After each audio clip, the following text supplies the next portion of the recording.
सत्संग से सोधी आवे, नहीं जीव 84 में जावे। सत्संग से सोधी आवे, नहीं जीव 84 में जावे।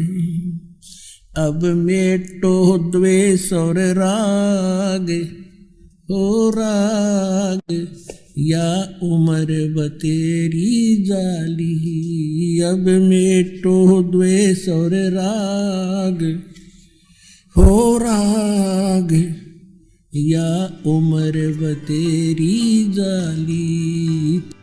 कारण क्या था कि ये सभी ब्राह्मण लोग थे। जैसे आदि शंकराचार्य, ये उस समय जन्मे थे जिस समय भारतवर्ष के अंदर बुद्ध धर्म की जो है अत्यधिक प्रचार हो रहा था बुद्ध धर्म का, और बहुत शीघ्रता से फैल रहा था। उस समय आदि शंकराचार्य जी का जन्म हुआ ईसा मसीह जी से 508 वर्ष पूर्व। तो उस आदि शंकराचार्य का उस समय जन्म होना हमारे लिए वरदान सिद्ध हुआ, क्योंकि यदि बुद्ध धर्म भारतवर्ष में फैल जाता तो पूरा भारतवर्ष नास्तिक हो जाता। जैसे बुद्ध धर्म फैला चीन में, आज देख रहे हैं कि चीन में कोई राम नाम परमात्मा को याद करने वाला प्राणी शायद ही कोई हो।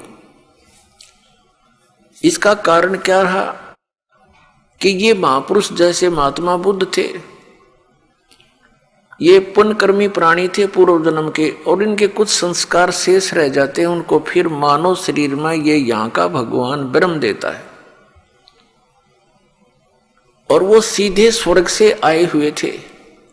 जिस स्थान से आत्मा आता है, भले ही उसके ऊपर यहाँ आकर के 3 गुणों का प्रभाव तुरंत हो जाता है, फिर भी उसके अंदर एक विशेष कसक परमात्मा की और उस सुख के प्राप्ति की बनी ही रहती है। इस आधार से उसने घर त्याग दिया महात्मा बुद्ध ने, और बिहार के अंदर गया शहर के पास एक वट वृक्ष के नीचे उसने बैठकर परमात्मा पाने की मनमुखी साधनाएं शुरू कर दी। हठ योग, निराहार रहकर बैठ गया। अब उसको प्राप्त कुछ हुआ नहीं, मरने को हो गया, हिला टहला जा नहीं, बोला भी नहीं जा रहा था। तो किसी माई को प्रेरणा हुई, किसी बहन ने उसके मुख पर थोड़ी सी खीर लगाई, धीरे धीरे वो चाटने लगा।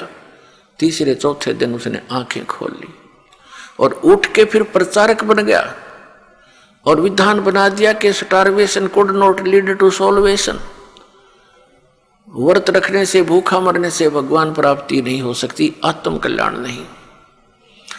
उस हठ योग के करने से और पूर्व जन्म के संस्कारों से उसके अंदर एक बोलने की शैली विशेष थी। ऐसी वो प्रचार करता था कि जनता उससे प्रभावित होने लगी,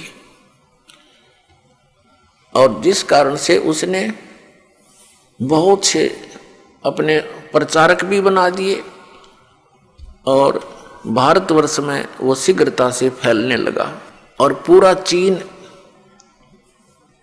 उसका अनुयायी बन गया।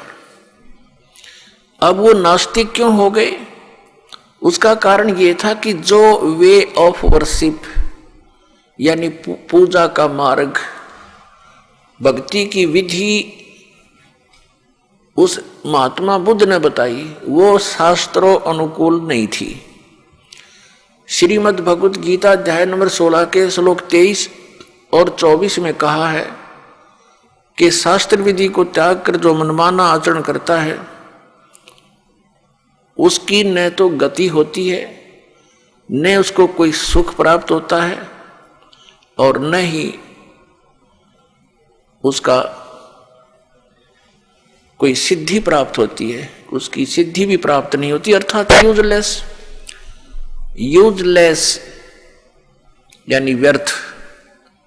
यही कारण रहा महात्मा बुद्ध जी ने अपने मनमाना आचरण, वो पाखंड मत चला दिया। और यही काल चाहता है कि कोई भी पुण्यात्मा उसके फंस जाता है, उसको अपना प्रचारक बना करके उसी की कमाई को, उसी की सिद्धियों को नष्ट करवा देता है और पूरे उनके अनुयायियों को मिसगाइड करवा कर ये निश्चिंत हो जाता है कि ये गए काम तय। और यही क्रिया बनी थी, महावीर जैन ने यही किया था। वो भी पुण्यकर्मी प्राणी थे। ये वही पुण्यात्मा मारीची वाली आत्मा थी जो श्री ऋषभदेव जी के पौत्र थे। और कई बार ये लाखों बार देवता बने, करोड़ों बार गधा बने, करोड़ों बार कुत्ता बने। अब उसके बाद वो एक स्वर्ग से वापस आए और उनका जन्म महावीर जैन रूप में हुआ। उसके बाद उन्होंने परमात्मा पाने के लिए घर त्याग दिया। ये मुनिवर्ती बोलते हैं, घर त्याग दे नी वस्त्र हो जा।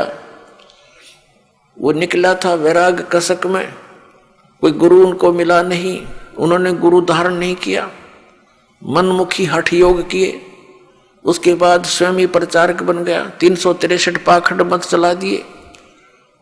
और जिस कारण से आज पूरा जैन धर्म उसी महावीर जैन द्वारा चलाए गए उन पाखंड मतों के आधार से पूजाएं कर रहा है। और कुछ दिनों में ये सब नास्तिक हो जाएंगे, क्योंकि भगवान से मिलने वाली राहत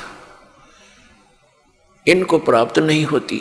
यही कारण रहा कि पूरा चीन नास्तिक हो गया, क्योंकि उनको भगवान से मिलने वाली वो साधना नहीं प्राप्त हुई जो भगवान से राहत मिले। तो उन्होंने सोच लिया कि भगवान कोई है नहीं, अपनी मेहनत परिश्रम से करो और खाओ। ये तो पशु पक्षी भी कर रहे हैं। अगर इतना ही मनुष्य जीवन इसीलिए सीमित था, अगर यहीं तक परमात्मा ने सीमित करके भेजा होता तो पशु पक्षी भी यही कार्य करते थे। अलग से ये एक सुंदर शरीर देने की क्या आवश्यकता थी। परमात्मा ने अपने जैसा ही रूप आपको प्रदान किया है मनुष्य को। परमात्मा भी मनुष्य जैसा ही है,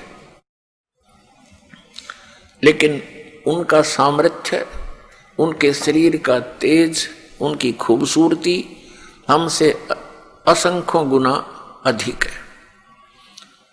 इसलिए वो परमात्मा है, हम आत्मा है, हम जीव हैं, वो परमेश्वर है।